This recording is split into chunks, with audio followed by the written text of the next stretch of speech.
নমস্কার বন্ধুরা, হীরামতি রান্নাঘরে আপনাদের অনেক অনেক স্বাগত জানাই। আমি একটা নতুন রেসিপি নিয়ে ফিরে এসেছি, আপনাদের দেখাবো পুরভরা ইডলি। এখানে আমি 2 কৌটো চাল নিয়েছিলাম, হাফ কৌটো ডাল নিয়েছি। ডাল হচ্ছে মটর ডাল। দেখুন সারা রাত আমি বাইরে রেখেছিলাম, কীরকম ফুলেছে আপনাদের দেখিয়ে দিই। পুরো একদম পুরো ফেপে গেছে পুরো। এখানে আমি পুরভরা ইডলির জন্য নিয়েছি যে আলু সিদ্ধ করে নিয়েছি, এটা ম্যাশ করে নেবো। লাগছে পেঁয়াজ কুচি, এই যে একদম লঙ্কা ঝিরি ঝিরি করে কুচিয়ে নিয়েছি। লাগছে কারি পাতা আর সঙ্গে সরষেটা আমি ফোড়নে দেখাবো। কড়াই তেল দিয়েছি, তেলটা গরম হয়ে গেছে। আমি আর লঙ্কা ফোড়ন দিলাম, সরষে ফোড়ন দিলাম, কারি একটু ভাজা হয়ে গেছে দেখতে পাচ্ছেন। এখন পেঁয়াজটা দিয়ে দেখছেন পেঁয়াজটা ভাজা হয়ে গেছে। আমি আমার পরিমাণ মতন নুন দিয়ে দিলাম, এই কাঁচা লঙ্কাটা ছিল সেটাও দিয়ে দিলাম। লঙ্কাটা বেশি ভাজলে আবার গন্ধ বেরোবে, তাই করে দিলাম।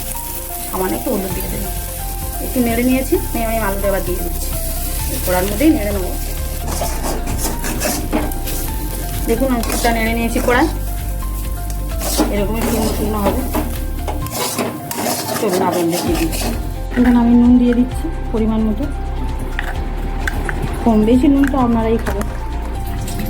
আমি ব্যাটারটা আর একটু জল দেবো, খুব ঘন আছে। আমি এখানে মটর ডাল নিয়েছি, আপনারা চাইলে বিউলির ডালও নিতে পারেন।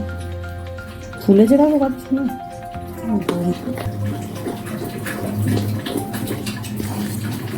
এর মধ্যে আমি ঘি মাখিয়ে নিয়েছি, আপনারা চাইলে সাদা তেল মাখিয়েও নিতে পারেন।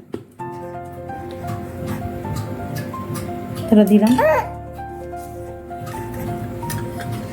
এই যে আমি এরকম করে নিয়েছি, গোল গোল করে চাপিয়ে।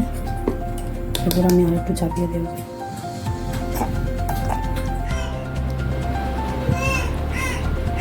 অল্প অল্পই দিতে হবে।